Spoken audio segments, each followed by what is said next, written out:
وہ تو بہت بخش دینے والا ہے، وہ ستار بھی ہے، ہمارے گناہوں کو چھپانے والا۔ سچ بات ہے دینداروں۔ آج پھر مجھ کو ایک اپنی بچپن کی ایک کہانی یاد آ گئی جو میں نے کبھی کسی واعظ میں ذکر کیا۔ میں امرتسر میں رہنے والا تھا، میری پیدائش امرتسر کی۔ پڑھنے کے لیے امام نے میرے کو مشنری بنانے کے لیے بمبئی بھیجا تھا۔ ایک دفعہ میں گھر آیا، میرے یار دوست بھی تھے۔ ہماری دکان سے تھوڑی دور آگے ایک کلئی گر کی دکان تھی جو برتنوں کے اوپر کلئی کرتے ہیں، اس کا نام تھا غلام رسول۔ دیکھو یہ بات تقریباً 50 برس سے اوپر کی ہے، مگر آج اس غلام رسول کو میں جماعت خانے کے اندر مولا کے دربار میں یاد کر رہا ہوں، اس کی ایک خوبی کی وجہ سے۔ بعض حالات دنیا میں ایسے بن جاتے ہیں کہ انسان کا دل دنیا سے پھر جاتا ہے، بعض ایسے حالات بن جاتے ہیں کہ اچھے اچھے مومن کافر بن جاتے ہیں۔ ہم نے کچھ یار دوست 7-8 تھے، ہم نے ایک بیڑا اٹھایا کہ جو آدمی مسجد میں نہیں جاتا ہم اس کو مسجد میں لے جائیں۔ یہ وہ زمانہ تھا دینداروں کہ جب پنجاب کے اندر 40,000 اسماعیلی جو پہلے ہندو گپتی تھے، مولانا امام نے ان کو فرمان کیا جس میں میرے باپ دادا تھے کہ ابھی تم ظاہر میں مسلمان ہو جاؤ، کھلے ہو جاؤ، اور امام نے ان کے نام بھی بدلا دیے اور ہم کو فرمان کیا کہ آج کے بعد تم اپنے مردوں کو مت جلانا۔ ہم اپنے مردوں کو جلاتے تھے۔ پھر مولا فرمایا کہ آج کے بعد اپنے بچوں کی شادیاں سنی مولوی کو بلا کے کرنا۔ سنی کا نام اس لیے دیا کہ امرتسر، لاہور، پنجاب کے علاقے میں سنیوں کا زور تھا اور شیعہ بہت تھوڑے تھے، اور ہم کو امام سنیوں کے ساتھ دوستی کرا کے رکھنا چاہتا تھا، اس لیے کہ ہندو ہمارے سے بدلہ نہ لیویں۔ ہم کو یہ ایک پروٹیکشن کی وجہ تھی، اور ہمارا دین تو شیعہ ہے، مگر مولا نے ہم کو پروٹیکشن دینے کے لیے، جس طرح سے مولا نے یہ پاکستان جب نوا بنا تو پاکستان بالکل کمزور تھا، نوا تھا، اس کو آسی پڑوسی کھا نہ جائیں، تو امام نے اپنے فرزند علی شاہ کو فرمایا کہ تم امریکہ جا کے پاکستان اور امریکہ کی دوستی کرا کے پیکٹ ایگریمنٹ کرا دو کہ اگر کچھ ہوئے تو امریکہ پاکستان کا پروٹیکٹر بنے۔ یہ تو ایک پولیٹیکل بات تھی۔ تو امام نے ہمیں یہ فرمان کیا کہ تم کبھی کبھی مسجد میں جا کے نماز بھی پڑھا کرو، اور ہم لوگ جمعے کی نماز پڑھنے کے لیے جاتے تھے۔ 50-55 برس کا یہ فرمان کہ جب ہم ہندوؤں میں سے اسماعیلی ظاہر ہوئے، حالانکہ اسماعیلی مذہب 900 برس سے پالتے تھے، ہماری دعا، دسویں، تھار، سترہ، ناندی وغیرہ 900 برس پیشمبر سے چلی آتی تھی، لیکن ابھی پولیٹیکل بابت ایسی تھی کہ امام ہم کو ظاہر کرنا چاہتے تھے ہمارے بچانے کے لیے، اس لیے ہم ان سے دوستی رکھتے تھے۔ مگر مولا نے فرمایا خبردار رہنا کہ تم اپنا مذہب نہیں چھوڑنا، خبردار رہنا کہ اپنے طریقے پہ چلنا اور سنی طریقے پہ مت چلنا۔ یہ 3-4 باتیں تھیں۔ میت ہو جاوے تو سنی مولوی آوے، شادی ہوئے تو سنی نکاح پڑھاوے، اور اگر ہم کوئی ایسا بچہ پیدا ہوا ہے تو ختنہ کے لیے ہم اس کو بلا لیوے۔ یہی باتیں تھی نا، اس کے اندر اعتقاد اور چیزوں کی بات نہیں تھی۔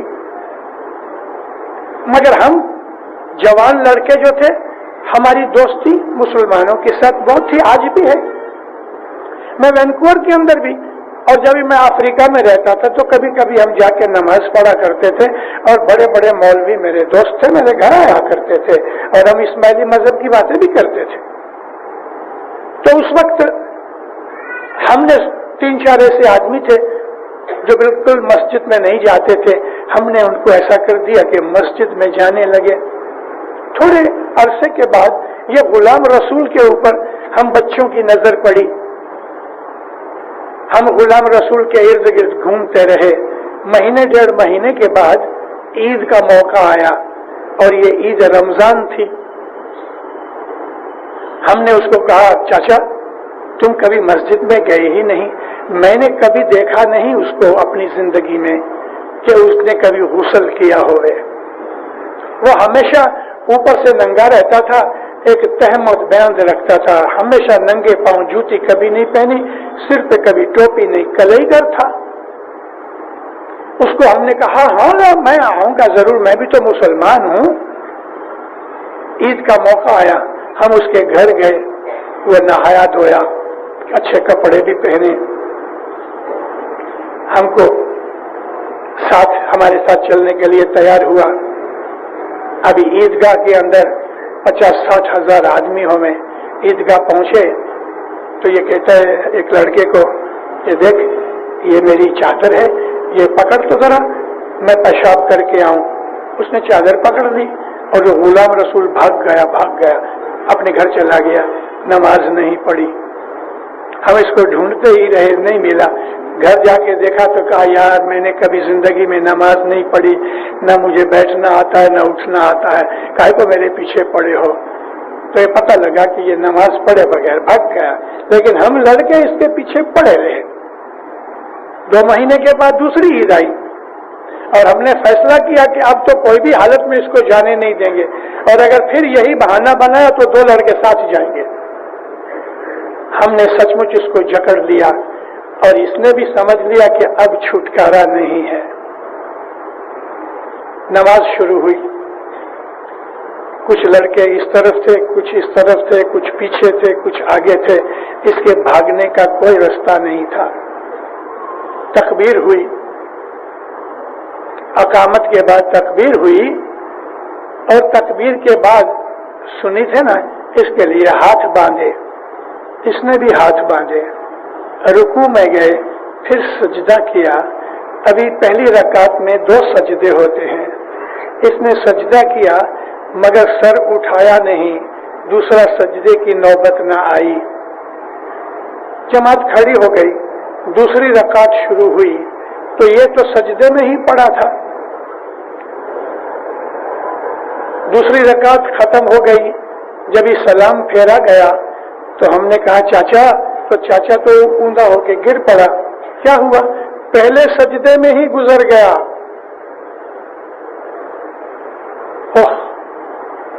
ہم بچوں کو اتنا افسوس ہوا کہ ہم اپنے آپ کو گنہگار سمجھنے لگ گئے. ہم یہ سمجھنے لگ گئے کہ اس کو حقیقت میں ہم نے مار ڈالا. لیکن اب مجھے پتہ لگتا ہے کہ اس شخص نے نماز نہیں پڑھتا تھا, کیونکہ اس نے کبھی نماز نہیں پڑھی, زکوٰۃ نہیں دی, خالی کلمہ پڑھتا تھا. مگر جب اس کو ہم نے زبردستی خدا کے حضور میں کھڑا کر دیا تو اس کو اتنی شرم آئی, اس کو اتنی ندامت آئی, اس کو اتنی پشیمانی ہوئی کہ روح نکل گئی. اس کا نام سجدہ, اس کا نام خدا کے دربار کے اندر عبادت ہے. ہم کیا عبادت کریں گے؟ کبھی کبھی جماعت میں دیر سے آتا ہوں, دینداروں دیکھتا ہوں جماعت کے اندر دعا پڑھ رہے ہیں, کوئی یوں بیٹھا ہوا ہے ادھر دیکھ رہا ہے, سجدہ نہیں کرتے, کوئی ہاتھ نہیں اٹھاتے, کوئی سجدہ کرتے تو ایسا کر دیتے ہیں. ہماری جماعت کے اندر کیا ہو گیا؟ ہم تو الحمدللہ تمام مسلمانوں سے مذہبی حساب سے اونچے ہیں, ہم طریقت والے ہیں. ہمارے دلوں کے اندر احساس ہے ہی نہیں, ہمارے دلوں کے اندر سنجیدگی ہے ہی نہیں. ہم تو سب اوپر اوپر کے کرتے ہیں, اوپر اوپر جس طرح چلتے ہیں ایسا ہی. ارے وہ غلام رسول, شاباش اس کو, ایک سجدہ کیا, زندگی بھر کا سجدہ کیا. اس کو کتنی شرم آئی ہوگی. ہم کو کبھی ایسی پشیمانی آئی کہ یا مولا تیرے دربار میں آنے کے لائق نہیں ہوں, یا مولا تیرے حضور میں کھڑا رہ کے آنکھ اونچی کرنے کی طاقت نہیں, مجھے شرم آتی ہے. یہ شرم یہ عبادت کا راز ہے. ہمارے دل میں گناہوں کی وجہ سے اس پروردگار آقا مولا امام زمان کے حضور میں ہمارے دل شرم سے پانی ہو جائیں، یہ شرم عبادت ہے۔ گنان کے اندر ایک بڑا مینا مارا ہے۔ سیدہ امام بیگم نے، پیر حسن کبیر دین کی اس اولاد نے ایک تانا مارا ہے، تجھے کیا کہوں من میرا، اے میرے من، میں تجھے کیا کہوں۔ باپ سمجھا سمجھا کے تھک جاتا ہے، بچہ نہیں مانتا تو کسی دن کہہ دیتا ہے باپ میں ابھی کیا کروں تیرا، تجھے کیا کروں من میرا، تجھے لاج نہ آتی ہے رے، تجھے شرم نہیں آتی میرے من، تجھے کیا کہوں من میرا، تجھے لاج نہ آتی ہے رے، ہیرا رتن موتی کیوں غفلت میں کھوتا ہے۔ کیا کروں، ہیرے جواہرات موتی جیسی چیزیں اپنی غفلت میں کھو رہے ہو، ایک ایک سانس ایک ایک ہیرے جیسا ہے، ایک ایک سانس ہمارے لیے قیمتی ہے، ہر سانس کے اوپر مولا کی یاد رہے۔ ہم اسماعیلی بڑے خوش نصیب ہیں، مولانا حضرت امام کی رحمت حساب بغیر کی ہیں، مگر ہمیں اس کی قدر نہیں، ہمیں اس کی سمجھ نہیں۔ دینداروں، ایک دن گزر جانا ہے، بوڑھا بھی گزر جائے گا، جوان بھی گزر جائے گا۔ ارے بعض دفعہ تو ماں کی گود میں دودھ پیتے پیتے بچے گزر جاتے ہیں، ماں کے پیٹ میں سے مرے ہوئے بچے پیدا ہوتے ہیں، تو وہ 6 مہینے کے 5 مہینے کے 4 مہینے خدا نے اس کو جتنی زندگی دی وہ بھی ماں کے پیٹ کے اس کے رحم میں ارد گرد آگ کی گرمی ہوتی ہے اس بچے کے، یہ بھی ایک سزا ہے، یہ بھی ایک سزا ہے۔ بہت سے لوگ اس چیز کو نہیں مانتے، لیکن اللہ تعالیٰ نے 27 جگہ 27 پلیسز خدا نے اس بات کے لیے ہمیں کہا ہے کہ تمہاری یہ زندگی پہلی زندگی نہیں ہے۔ یہ چیز ظاہر کرتی ہے کہ ہم اس کے پہلے زندہ تھے۔ زندہ اس کو کہتے ہیں جو سانس لیتا ہے۔ ایک جگہ خدا کہتا ہے کہ تم مرے ہوئے تھے، کنتو امواتا، تم مرے ہوئے تھے۔ اور مرے ہوا کس کو کہتے ہیں؟ کہ جو زندہ تھا مر کر مر گیا۔ تفسیر لکھنے والے، ترجمہ کرنے والے اس کو گول مول کر کے کہتے ہیں کہ تم دنیا میں کہیں نہیں تھے اور ماں کے پیٹ میں آ کے تم زندہ ہوئے۔ ارے خدا کہتے ہیں تم مرے ہوئے تھے۔ قرآن پاک کو سمجھنا آسان نہیں۔ خدا کہتا ہے تم مرے ہوئے تھے، میں نے تمہیں زندگی دی، میں پھر تمہیں موت دوں گا، میں پھر زندگی دوں گا، پھر موت دوں گا۔ اگر 1000 دفعہ کسی چیز کو ریپیٹ کرنا ہے تو 1-2 دفعہ کہہ کے وہ چیز انفینائٹ ہو جاتی ہے۔ ایک دفعہ میں جرمنی گیا،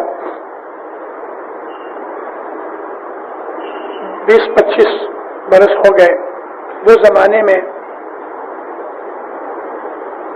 بعض عورتوں کو بچے نہیں ہوتے تھے تو ایسی دوا نکلی کہ بچہ ہوئے، اور پھر بعض ایسی بھی عورتیں تھیں کہ جو بچہ نہیں چاہتی تھی تو وہ ایسی دوائیں کھاتی تھیں کہ بچہ گر جاوے۔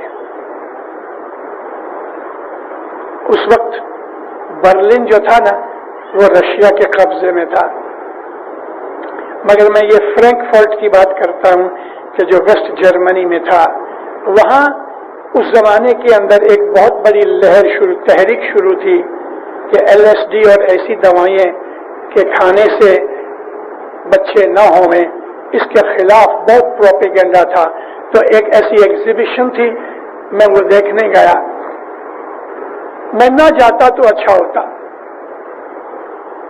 کئی دنوں تک وہ بچہ میری آنکھوں کے سامنے پھرتا رہا، ایک چھوٹا سا 3 کے 4 مہینے کا بچہ، معصوم بچہ، اس کے یہ 2 ہاتھ کندھے کے ساتھ لگے تھے، یہ سارا بازو نہیں تھا، کندھے پہ ہاتھ لگے ہوئے تھے اور جو پاؤں تھے وہ اس کی یہ بیٹھنے کی جگہ پہ لگے ہوئے تھے. دونوں ٹانگیں نہیں تھی, دونوں ہاتھ بھی نہیں تھے. میں بڑی دیر تک اس کو دیکھتا رہا. میں اس کو دیکھتا رہا, خدا کو یاد کرتا رہا. یا مولا, تو نے تو اس کو ایسا نہیں بنایا, ضرور اس بچے کی روح کی کوئی غلطی ہوئی ہے. اگر میں یہ کہوں کہ خدا نے اس کو ایسا ہی پیدا کیا اپنی مرضی سے, تو میں نے خدا کو ظالم سمجھا. استغفر اللہ, خدا ظالم نہیں ہے, وہ تو بخش دینے والا ہے. بخش دینے والا ہے کیسا کہ بخشنے کے لیے بہانے ڈھونڈتا ہے. خدا بخشنے کے لیے بہانے ڈھونڈتا ہے. آؤ میں آپ کو ایک حدیث میں سے ایک چیز بتاؤں کہ خدا بخشنے کے لیے بہانے ڈھونڈتا ہے. نبی کریم حدیث میں موسیٰ علیہ السلام کا ذکر کرتے ہیں. موسیٰ علیہ السلام, میں نے آپ کو ایک دفعہ عرض کی کہ گرم طبیعت کے تھے. بعض نبیوں کو خدا تعالیٰ نے اسپیشل فطرتی عادتیں دی تھیں. تو موسیٰ علیہ السلام لوگوں کو بہت ڈانٹا کرتے تھے. ایک دن خدا کے دربار میں, جیسا کہ ان کی عادت تھی, ہر ہفتے کے دن ٹور پہ چڑھ جاتے تھے, خدا سے دو بدو باتیں ہوتی تھی. ایک دن خدا نے کہا, اے موسیٰ, تجھ کو میری رحمت کا اتنا خیال نہیں جتنا ہونا چاہیے. اے موسیٰ, میں بڑا بخشنے والا ہوں. اے موسیٰ, میں بہت رحم کرنے والا ہوں. اے موسیٰ, میرے سے زیادہ مہربان کوئی نہیں. خوب کہا. اور پھر اللہ کہتا ہے, اے موسیٰ, تیرے شہر میں ایک فحاشہ عورت ہے, ایک پروسٹیچیوٹ عورت ہے, ایک طوائف ہے. اس کے ایک کام کی وجہ سے میں جب تک وہ مرے گی نا اور گناہ کرے گی, تمام گناہوں کو, اس کی زندگی بھر کے گناہوں کو میں پہلے سے ہی معاف کر چکا ہوں. اس کے ایک عمل سے موسیٰ نبی کانپنے لگے کہ اب تک کے گناہ تو معاف کرے سمجھا, لیکن اس پروردگار نے مستقبل میں کرنے والے گناہ بھی بخش دیے. اللہ نے کہا, ہاں. یا مولا, اس نے کیا کیا؟ فرمایا, تو جا اس کے پاس پوچھ اس کو.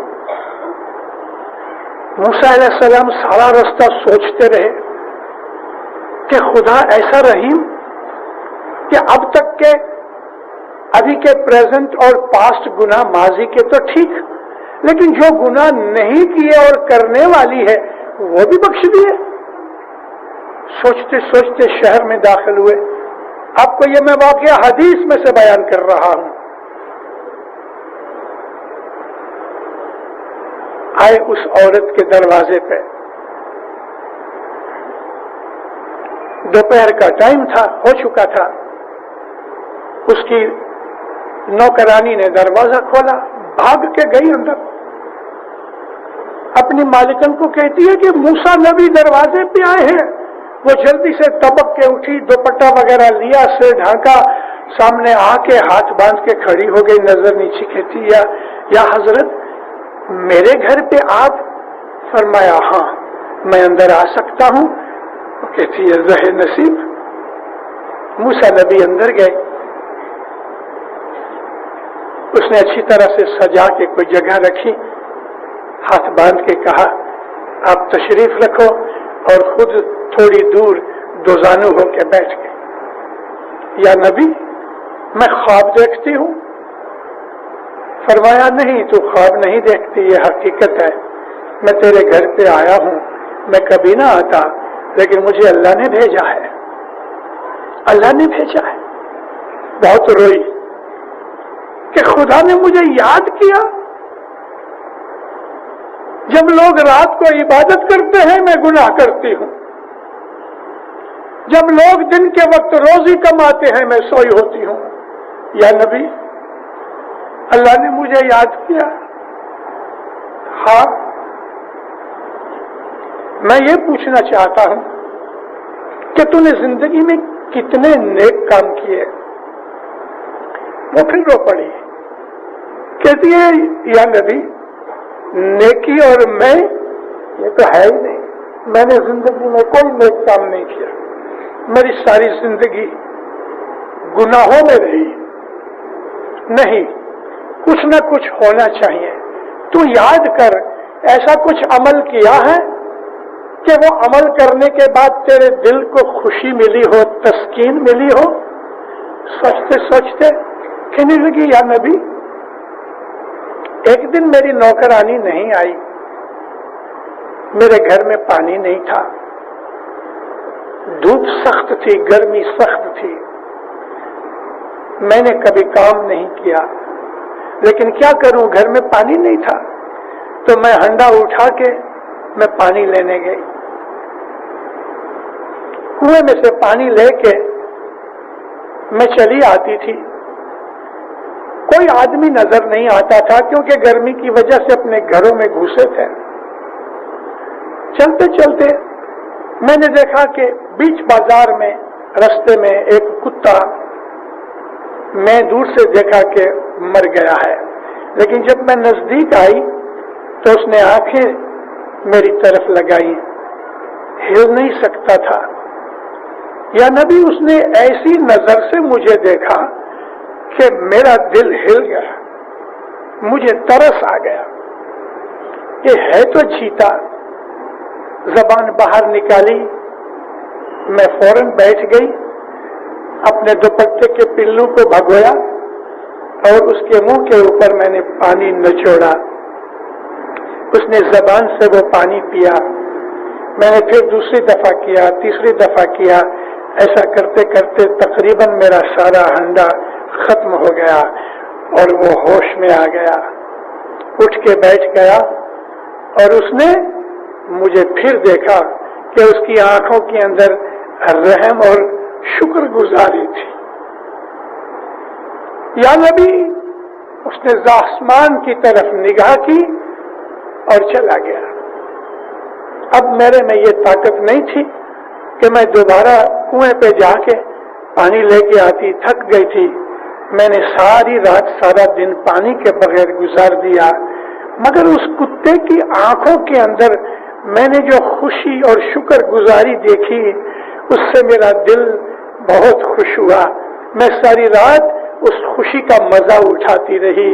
یا نبی میری زندگی میں یہ بس یہ ایک کام ہے کہ جس کے کرنے سے مجھے خوشی ملی، باقی تو اتنے کام کرتی ہوں کہ ہر وقت تڑپتی رہتی ہوں اپنے گناہوں پہ۔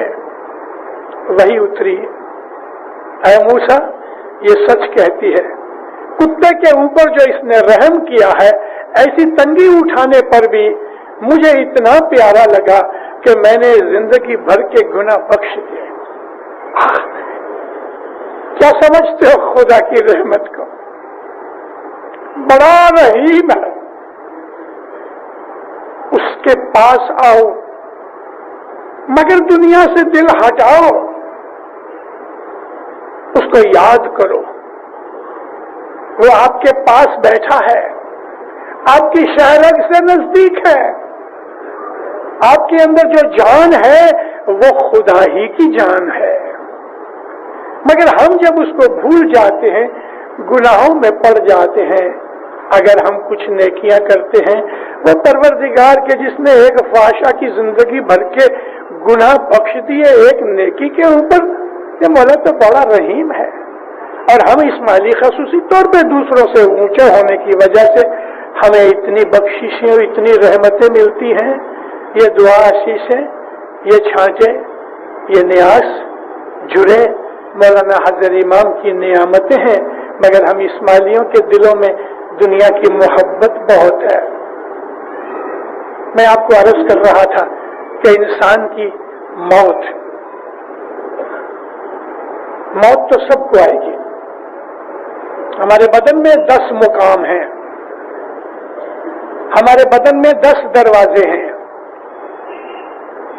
اور یہ 10 دروازوں میں سے کسی ایک دروازے میں سے موت کے وقت ہماری جان نکلے گی۔ میں یہاں ایک چیز کا خلاصہ کروں کہ ہمارے بدن کے اندر جان ہے، جس کو ہم انگلش میں لائف فورس کہتے ہیں، قوت حیات. یہ روح نہیں ہے. روح اور چیز ہے اور جان اور چیز ہے. روح اور جان میں بہت فرق ہے. درختوں میں جان ہے، روح نہیں. بہت سے ایسے جانور ہیں کہ جن کے اندر جان بھی ہے، روح بھی ہے. جان ہم جس کو لائف کہتے ہیں، زندگی کی طاقت کہتے ہیں، وہ ہمارے ہارٹ میں بستی ہے. ہارٹ بند ہو گیا تو سب کچھ ختم ہو گیا، کیونکہ ہارٹ بند ہونے سے 3 منٹ کے اندر اندر جو دماغ ہے نا وہ برباد ہو جاتا ہے. جو ہمارے برین کے جو سیلز ہیں وہ مر جاتے ہیں، اور برین میں جو سیلز ہیں وہ کبھی پھر دوبارہ زندہ نہیں ہوتے. اور ہمارے بدن کے سیلز ہیں مرنے کے بعد نئے پیدا ہوتے ہیں، لیکن برین کے سیلز ایک دفعہ مر گئے پھر وہ زندہ نہیں ہوتے. لیکن ایسی حالت بھی ہوئی ہے کہ 20 منٹ تک آدمی مرا ہے پھر زندہ ہو گیا. تو ہمارے بدن کے اندر جو ہارٹ ہے وہاں زندگی ہے. ہمارے برین کے اندر، ہمارے برین میں، برین کے 2 حصے ہیں، اپر برین، لوور برین. اپر برین جو ہے وہ ہمارے ادھر پیشانی میں ہے. اس کا وزن لگ بھگ 8 اونس ہے، آدھا رتل. اور پھر لوور برین ہے، وہ سر کے پچھلی طرف ہے اور یہاں ایک پوچھڑی کی طرح تھوڑا حصہ نکلتا ہے. اس کا وزن لگ بھگ 1.5 سے 1.25 رتل ہوتا ہے. لیکن یہ جو آگے کا برین ہے، اس برین کے اندر ہمارا ضمیر اور ہماری عقل رہتی ہے، اور عقل کے اندر روح رہتی ہے. روح کی رہنے کی جگہ ہماری انٹیلیجنس میں ہے. ہمارے برین کے وہ سیلز، ہمارے اپر برین کی وہ لوبی کہ جہاں انٹیلیجنس عقل رہتی ہے، عقل کے اندر سینٹر میں روح کا مقام ہے.